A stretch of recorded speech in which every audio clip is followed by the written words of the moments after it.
Йоу, гангстеры, всем привет, с вами Black Jack. Сегодня поиграем в шпилу под названием The Beginner's Guide.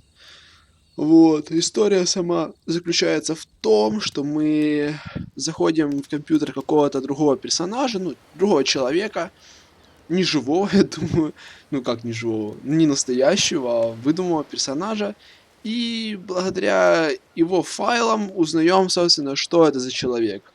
Вот, там будут какие-то игры, что-то еще, ну, не суть. Так, давайте начнем.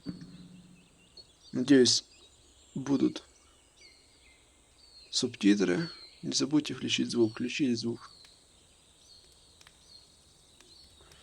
Управление. Ну, все по стандарту. Hi there. Thank you very much for playing the Beginner's Guide. My name is Davey Reedon. Подождите. Геймпад. Видео. Формат экрана, разрешение, режим Overlay Steam, параметры, фильтрация, наработка, формат экрана, назад, звук, субтитры скрытые, полные комментарии, качество звука высокое, 2 динамика, нет, 100, какие 2 динамика, ладно, 2 динамика. Продолжить.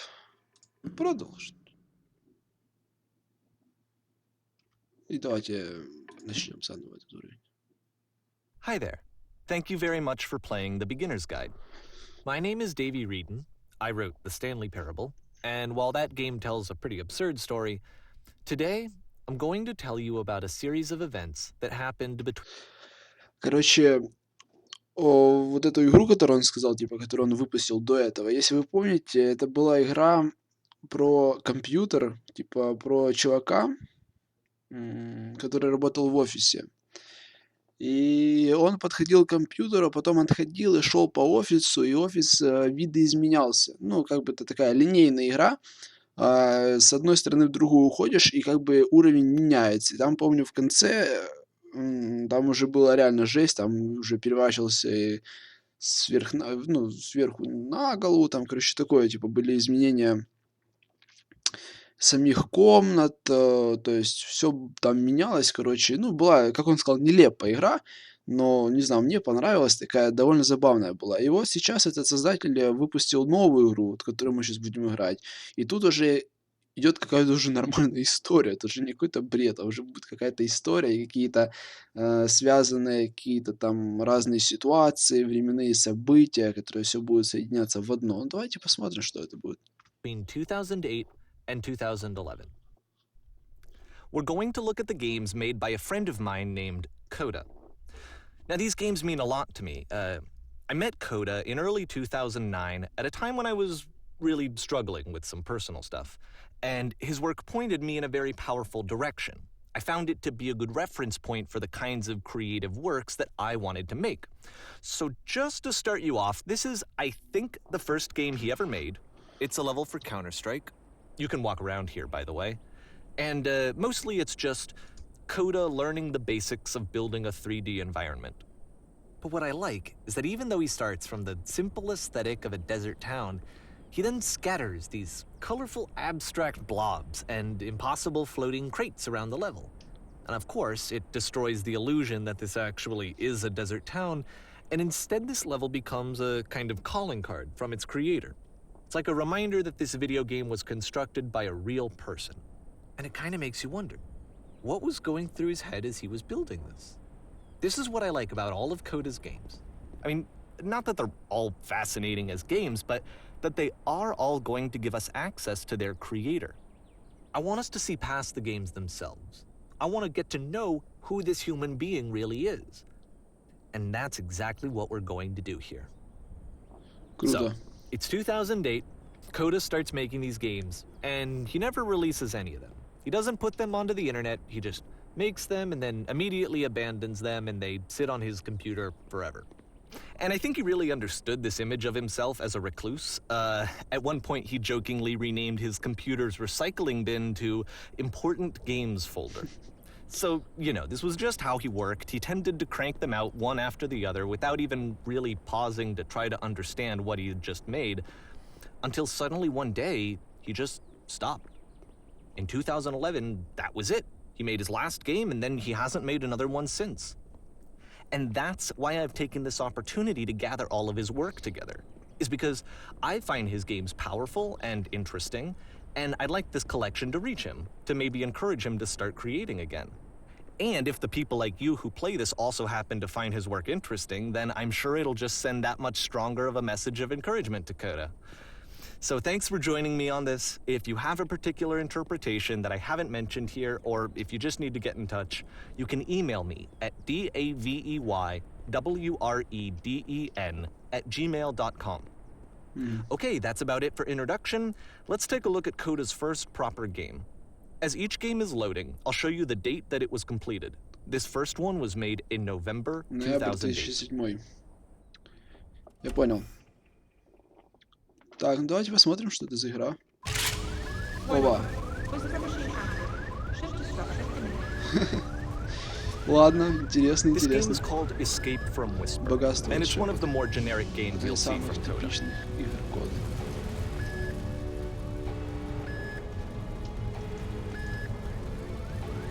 Внимание, работает машина шепота, срочная эвакуация. Работает машина шепота. Ладно, забавно. Я выше, чем этот потолок.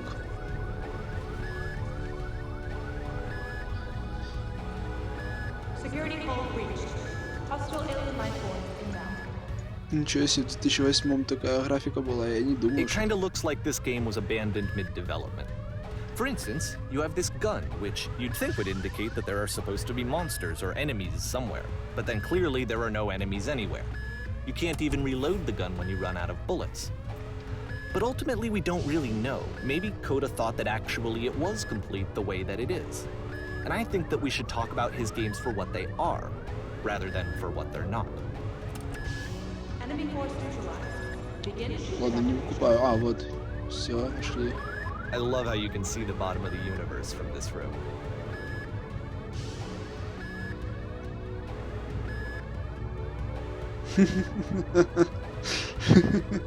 Квадратная вселенная.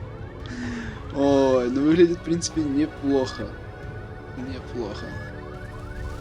Мы типа как критики, мы оцениваем игры, я думал, что это реально будет, мы будем узнавать о этом человеке, но, блин, мы так уже знаем, кто создатели этих игр, это Коди.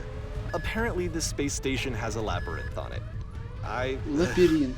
Sure, I don't know. Ладно, я There's не really no знаю. reason for it that I've ever been able to discern, so in the interest of time, I'm just gonna skip you on past it. Окей. Опа. Так, продолжаем. Okay, this is the part that's interesting. The game has this narrative about the Whisper machine and how it has to be turned off, and then you get to the engine room. Так. Ого. Hey, you there, in the engine room. You could save us all. That beam is powering the Whisper machine. We could disrupt it by introducing a great enough heat signature. If your body could stop the beam. It's so much to ask, but for all of our lives, would you do it? Could you give yourself? И что, мне надо убить себя, чтобы спасти людей? А, выйти нельзя. Стекло такое потресканное. Неужели это реально он делал в 2008 году? Хотя это не так давно, в принципе. This is not a branching point, unfortunately. The only option is to step into the beam. Ладно. Let me pause here for a second. What you just experienced, stepping into the beam and then dying, is probably what Coda had initially intended when he was developing this level. But when he first compiles and plays it, something goes wrong. There's a bug somewhere. And this is what happens instead. Ага. Так. Заходим. Оу! И что это? The beam causes you to start floating. And this is an important moment for him. Because yes, this is technically a glitch, but Coda identifies something human about it, like how small it makes you feel in the face of this larger chaotic system. Or this floating could be the afterlife, a peaceful place, juxtaposed against all of the hysteria that you've just had to traverse. I don't even know. I have no idea what he was thinking, but what's clear is that after making this, something lodges itself in his brain. He wants to do more of these really weird and experimental designs. So he stops work on this and moves on to a stream of tiny little games that go in all sorts of directions. Let's go ahead and take a look at the first game he made after leaving this one behind. Давайте посмотрим. Оу, упоминает КС 1.6. Прошлое было позади нее. И что надо делать? Можно прыгать, можно приседать. So try walking backwards. Попятиться? Yep, in this game you can only walk backwards.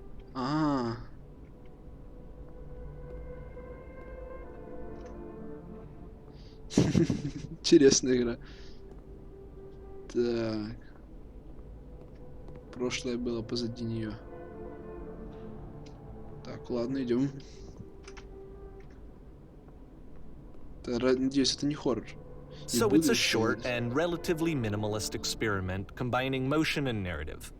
It is less advanced than the previous game, but actually it seems to be more focused, more complete. Coda's trying to give it a unique voice rather than simply basing it on a pre-existing trope. Почему будущее просто меняется? Постоянно меняется. Он изменил ход. Ладно. Когда она замирает и всматривается, она становится яснее. Она становится яснее. Но если будущее всегда позади, как она находит в себе силы встретить его лицом к лицу? It's a short little thought, it says what it wants to say, and then it ends. Didn't need anything more than that. Which to me is why it works, because it gets out quick. Okay, next one. Давайте к следующей. Это тот же ноябрь, то есть он выпустил много игр за один месяц. Ладно, тут можно уже ходить вперед, но нельзя ходить по бокам. Не, можно, но очень короткий туннель. Как-то. Сейчас ты входишь. Надеюсь, это не хоррор. And that's it. Okay, the meaning of this game won't be clear just yet. Please be patient with me for a few more games, and I promise you'll see what makes it interesting. Ладно. Декабрь 2008.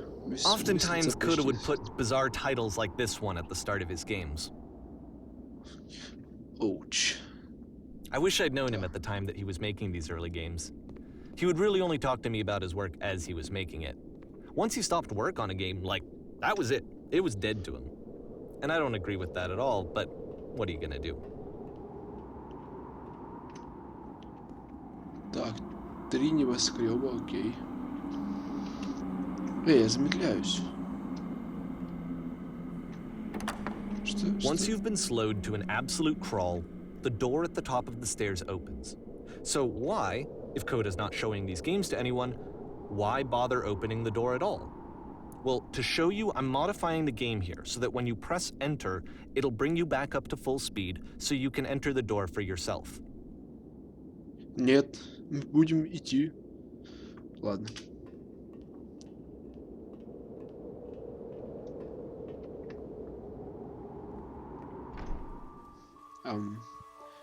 Играйте за пароль. Ой-ой-ой. Вы есть дверь. Кнопка, которую нужно нажать, чтобы открыть хаос. Впрочем, она не работает. Нажмите U, чтобы сдаться. A room that's warm and nice and filled with little ideas for games. Живите на корабле, выполняйте приказы капитана. Капитан всегда не прав. Это игра, что Coda would often tell me that he didn't mind if people thought of him as cold or distant. He said that he knew that he was actually a vibrant and compassionate person, but that it takes time to really see that.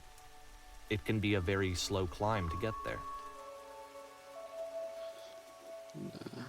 Обычная игра, в которой для того, чтобы она не кончилась, нужно каждые 15 секунд. Ладно. О, январь 2009. На старт, внимание, рыба. Странные игры, конечно, он делал, но я так понял, он вообще не парился над их созданием. Чисто создал такой, ну и ладно, пусть будет. Такие чисто беспонтовые игры. Well, this is new for Coda. It's an actual puzzle. Настоящий Go ahead and головоломка. see if you can solve it. Давай. Рычажок. Ого. Головоломка, так головоломка.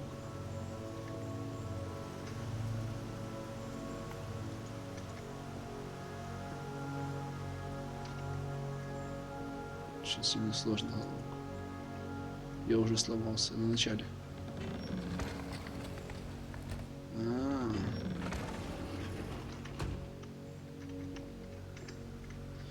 А если выключить рычаг?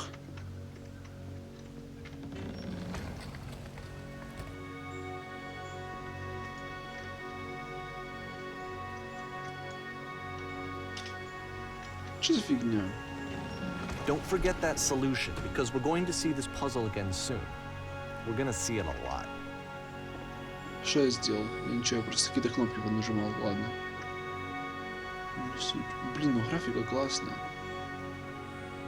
Он реально делал хорошие текстуры для игр. Если бы все игры были такие, было бы очень круто. Или, может быть, новый этот создатель игры, который брал у него игры. So that seems to be it, right? You walk down a corridor, you solve a puzzle, you get to the end. до Simple конца, enough. ну, просто. Alright, now I'm going to modify the game again so that when you press enter, it'll remove all of the walls from this room.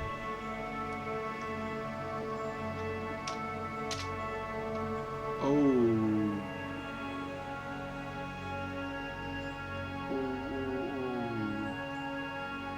How about that? There was more to it than we had any way of knowing. I actually find it funny that this game comes after the Stairs game, since they essentially convey the opposite idea.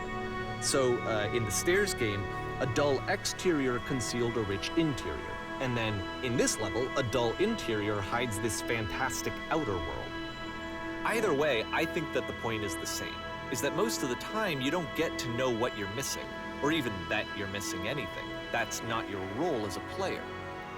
So if your role here is not to understand, then what is it? Жесть, типа жесть. Реально, сколько времени ушло человека бы создать такую карту, я не знаю, наверное, очень долго. Сейчас ты входишь. Aha! So, this, combined with the entering game from earlier, tells us that Coda believes his games are connected somehow. It could even be that the Stairs game and the puzzle game are literally connected in between this and the entering game.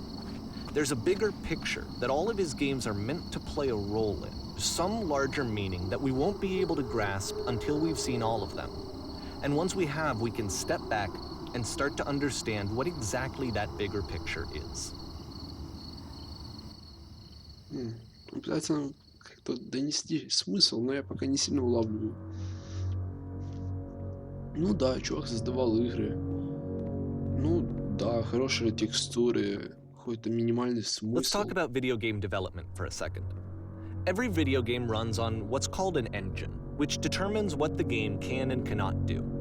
So in other words, the engine is a set of tools for game development. To make all of these games, Coda is using an engine called Source. Like all engines, Source has certain things that it does well, and it has certain things that it does poorly. One of the things that it does very well is boxy linear corridors. That's why so many of Coda's games are set in these large, flat, empty rooms, is just because he's working with what the engine does well. The tools available to the creator shape what kinds of creative work they're going to end up making.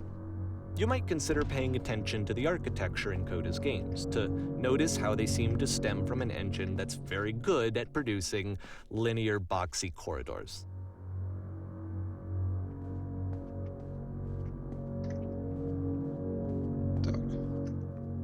Ну, я видел, что там есть проход, но я туда пока не пойду, я хочу посмотреть этот дом. Если можно, конечно. Нельзя. Оп.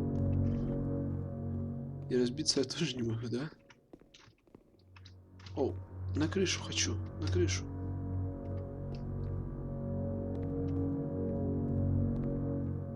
Слышно шаги, да? Тюк-тюк-тюк-тюк-тюк.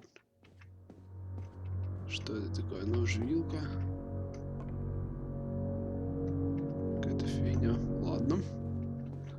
Собственно, все, нас ведет игра туда. Пошли. Оуч. Какие-то 3D модельки просто, да и все. Это же просто. Это же изи. Какой-то уже джампинг, я не знаю. И куда мне падать? Жеронимо.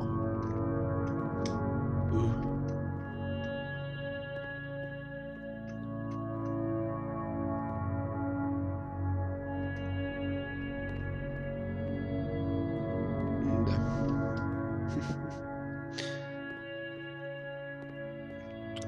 Не, ну чё, круто. 3D модели.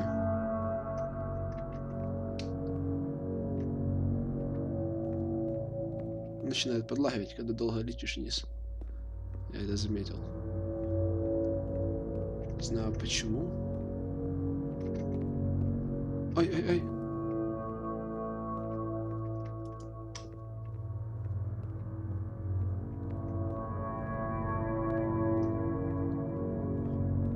Давай, говори уже, рассказывай. Я уже хочу понять, куда мне идти, что дальше делать. О, тень. Тень — это очень круто придумано в игре. Это что такое? Загоны? Тюрьма? Тюрьма.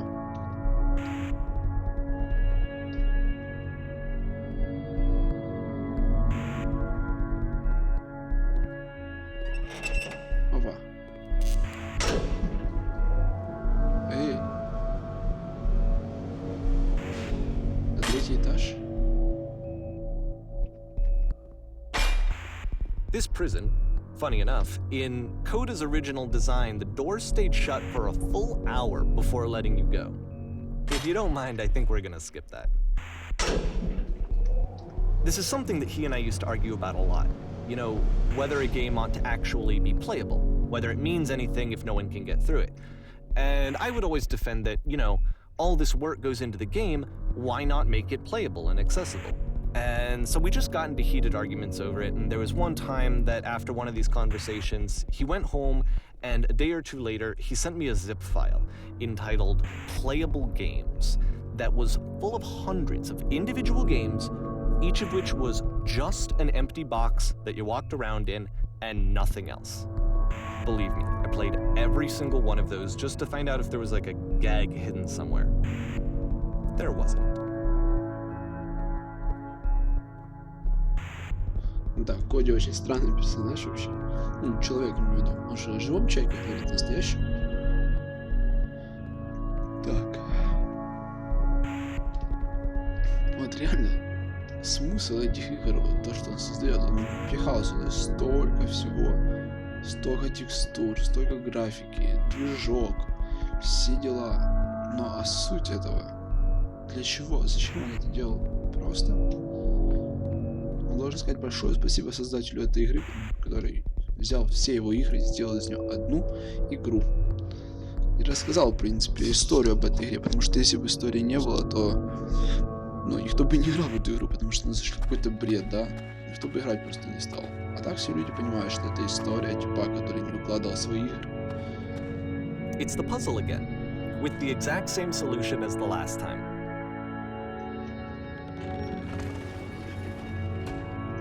Да.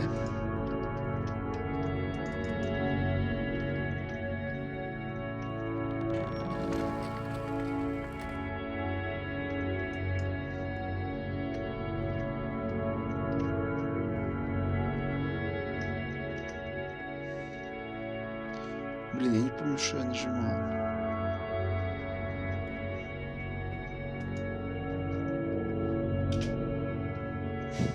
Я правда не знаю.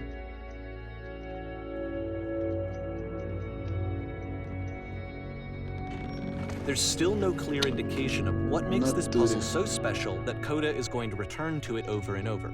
But I promise I'll share with you my interpretation very shortly. Так.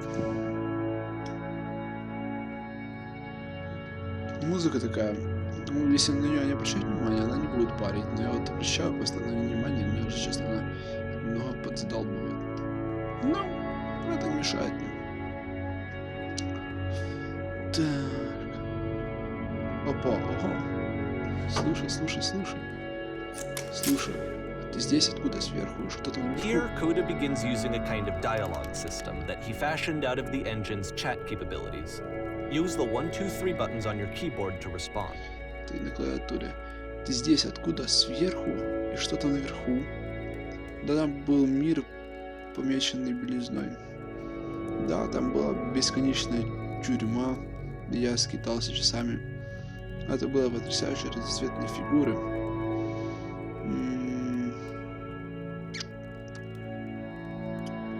Разноцветные фигуры. Ну, давайте ответим белизной.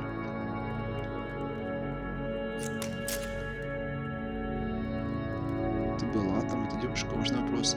Ты решила головоломку с двумя дверями и рычагами? Конечно, считанные секунды до того, как попала сюда. Нет, не помню, чтобы я решала какие-нибудь головоломки. Лучше я ничего не буду говорить, в конце концов, мы едва знакомы. Отвечу так вот. Отлично, расскажи нам, как ее решить. Расскажи скорее, как нам попасть на ту сторону. Точно не помню, как ее решать. Пытаюсь вспомнить, но не могу. Я ее и не решала, мне просто кто-то впустил. Поверь мне, туда лучше не идти. Но я хочу, все мы хотим. Нам нужно туда, понимаешь, это самое важное на свете. Нам нужно вырваться из этой тюрьмы, должен быть конец, уверяю тебя, это мое самое заветное желание.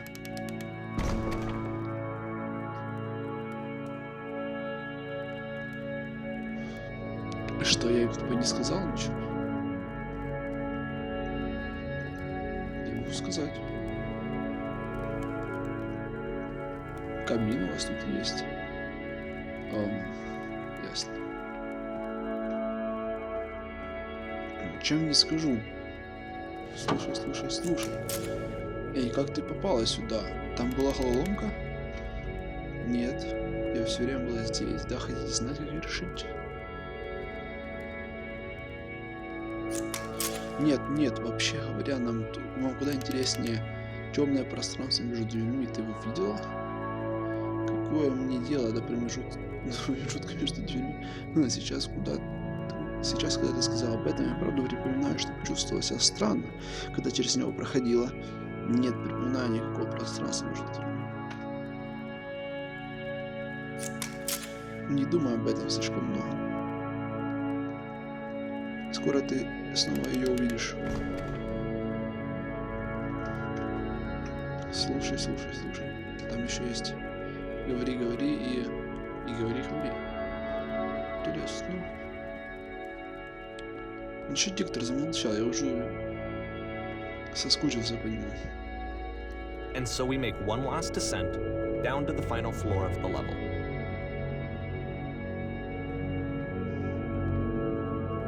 Блин, о, там какая-то улица. Быстрее на улицу. Йоу. Это жесть. Это Source? It's a lamppost. Okay, I can't tell you quite why, but for some reason, Coda fixates on this lamppost. It's going to appear at the end of every single one of his games from here on out. I'll tell you what I think. I think that up to this point, he's been making really strange and abstract games with no clear purpose, and maybe you can only float around in that headspace for so long. Because now he wants something to hold on to. He wants a reference point. He wants the work to be leading to something. He wants a destination, which is what this lamppost is. It's a destination. We're going to see it in the work as well. His games are just going to become a lot more cohesive, a lot more fully developed, with more of a clear idea behind them. And as we go, that idea will get clearer and clearer and clearer. Окей. Круто. Но все равно классно сделано. Блин, вот реально его бы текстуры, его бы создание игр в нормальные игры законченные было бы жестоко, конечно. Заметка вкусного стримера. Искать заметки, окей. Вот это что такое? Милая комната, хотя нет. Комната нет. Я больше волнует, почему ламинат. Или как он называется? Ламинат, да, на потолке. So first off, I'm sure you can deduce this, but this game is not connected to the internet. All of the notes that you're going to see have been written by Coda. This was actually the first game of his that I ever played. This was shortly after I met him at a weekend game jam in Sacramento, where I grew up. I saw him working on this very level, and it was just so different from anything that anyone else was doing. So right away I was like, I have to be friends with this person. In retrospect, I think I was probably a bit too pushy, trying to get his attention. I was over-enthusiastic. But he was very gracious about it and very patient with me. And I cooled off eventually. Как пройти эту игру? В этом нет смысла. Ого. Ого. Ого, обалдеть. Да.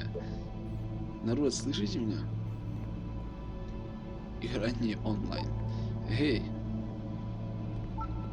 Разумно. Oh, feel free to skip over any of these notes if they're not doing anything for you. Nothing extra is going to happen if you read all of them. Either way, to me they convey a sense of loneliness. I see this person who's filled with thoughts and feelings and beliefs and has no way to express them except as scattered and unheard voices in a game that wasn't meant to be played.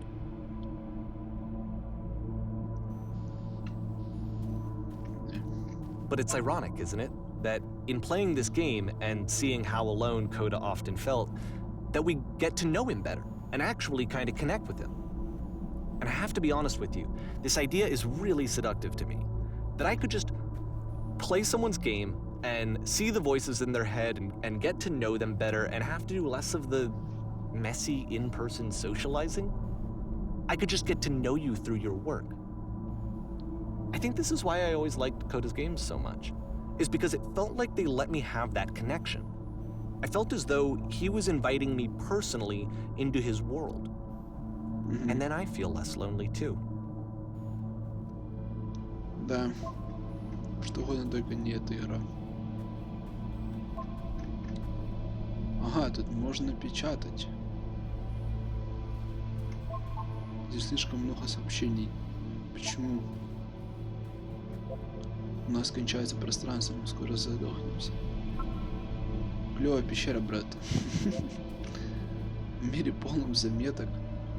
Один человек прочитает их все этим летом. Ты поверишь, синие облачки с текстом умеют говорить. Уже чувствуешь себя героем? Игра не очень, рад бы похвалить, да не могу.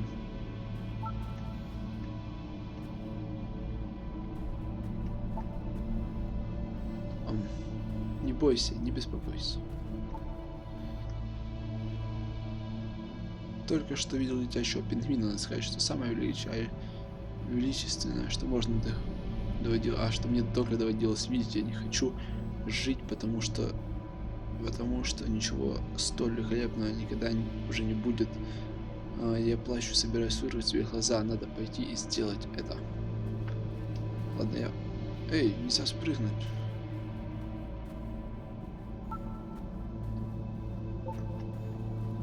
Что за хрень эта пещера?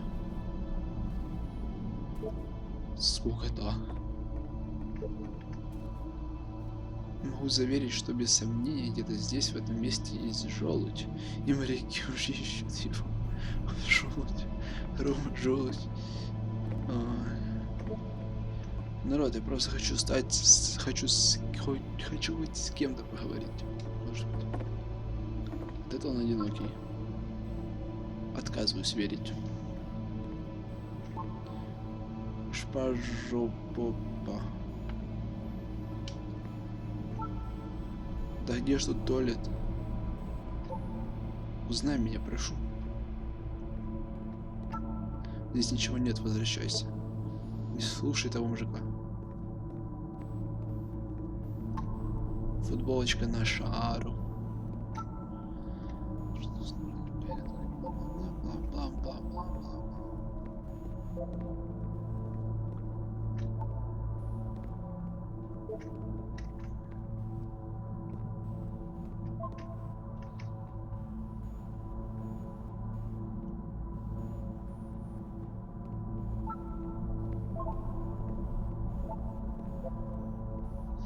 Ладно, я их пройду, а потом, если что, оставим на паузу и почитаем.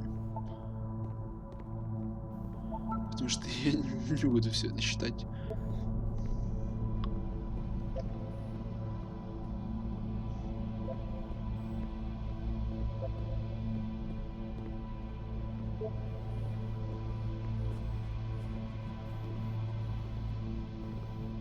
В принципе, нам игра дает вариант. Можем читать это. Картина, что она значит. Можем не читать. Интересная картина. Хватит притворяться кем-то другим. Осторожно, спойлер, тут вообще нет смысла. Дьявол, башня, звезда.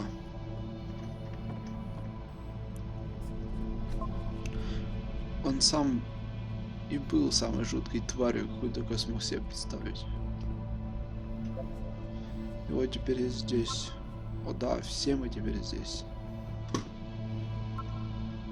Все же должна быть причина. Свой ужасный секрет он сберег в полной тайне.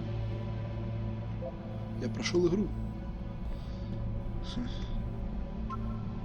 Еще комната. At the end of this level, we're going to see the puzzle again. And here, I'll tell you what I think the puzzle means. Each of these games represents an idea that was on Coda's mind at the time that he was making it. And the puzzle is a way of closing the door on a previous chapter of his life before moving on to the next one. In each of his games, after exploring a theme that, he might find difficult, Coda can then place this puzzle that he knows has a reliable solution, he understands exactly how it works, and so it gives him a simple mechanism for moving on.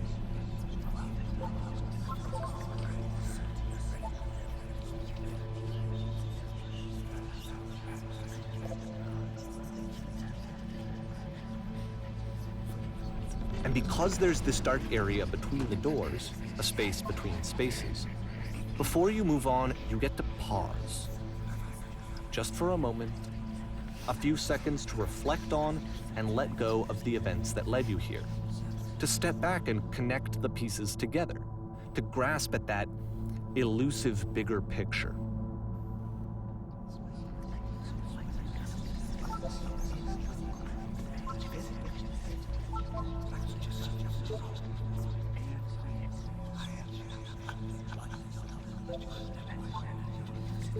Ладно, эти голоса, закройте дверь, пожалуйста.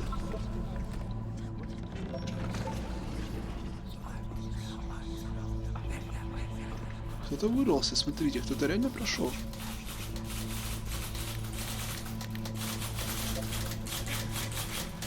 Как тут делать заметки?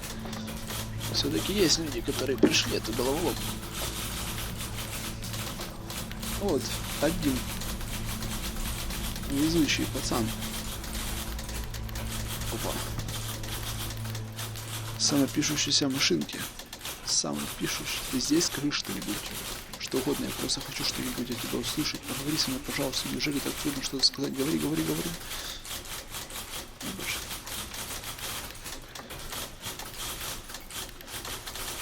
2009 год.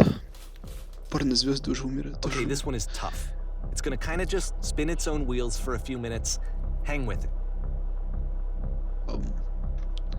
Классное название, классное начало игры.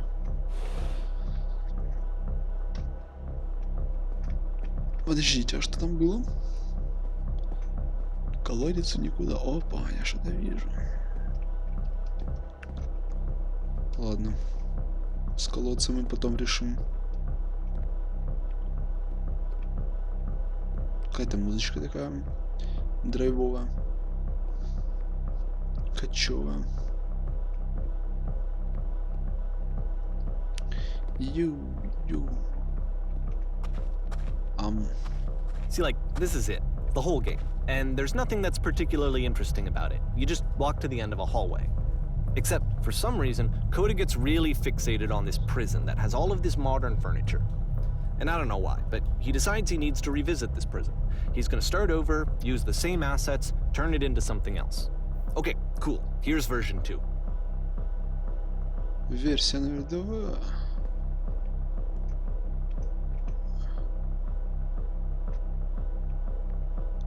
Что из мебели должно быть в центре комнаты? Гигантскую дыру в полу. Как насчет телевизора с объемным звуком?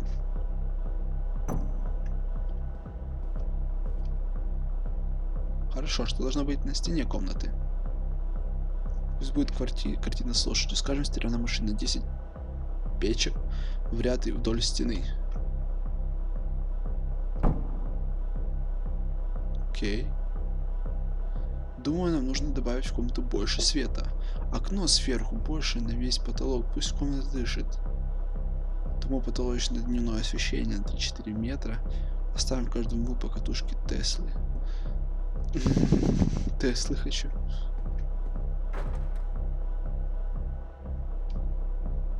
И стол. Обязательно нужен стол. Кто это и откуда? Нет сомнений, что какой-то вариант не выбирает. Это... нет сомнений, что какой вариант не выбирай, это ни на что не влияет.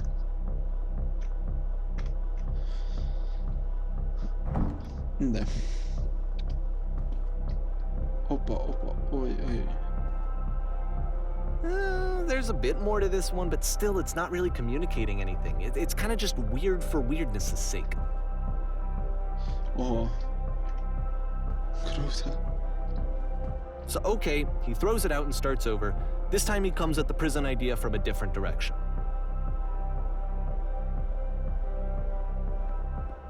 Двигайся вперед.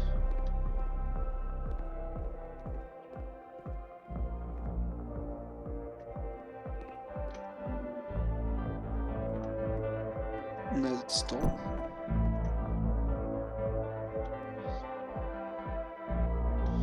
Фотографии в рамке и слегка повернуть его вправо.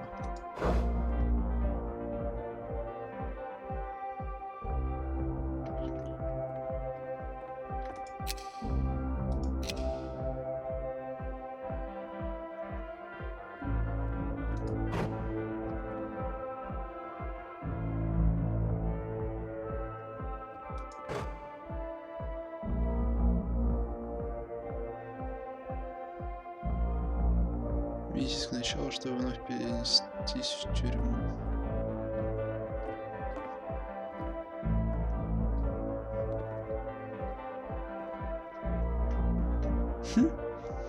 Забавно. Но уже какая-то походовочка есть. Смысловая нагрузка. And of course, now the table is gone and you can't begin the chain of events to escape. Here's a version where there are no bars, but you can't actually get to the well. And then a version where the inside of the prison is the outside and the outside is the inside. Let me just blink you real quick through a few more of these. I mean, he really unloaded on this prison idea. There's nearly a dozen of them. Personally, I think it's awful to watch this, to see a person basically unraveling through their work. And for what? Like, at what point do you just go, maybe there are game ideas other than this prison that I could be working on? But Coda doesn't have that voice telling you to stop, that particular mechanism of defense against yourself. Without it, you just spiral. And so he keeps going and going and going and going and going, and then he hits on something. And he likes it. And that's it. He's done. He stops making prisons. This is the very last version of the prison game that he created. And the reason I think it works is that the prison is not actually in it. Ладно, ребята, поставлю на паузу. Это глава номер 9. Бегство. Вот, спасибо, что были со мной. Будет еще одна часть прохождения. С вами был Black Jack. Если вам понравилось это видео, ставьте лайки, подписывайтесь на мой канал. И ждите следующего видео. Оно будет очень скоро. Всем пока.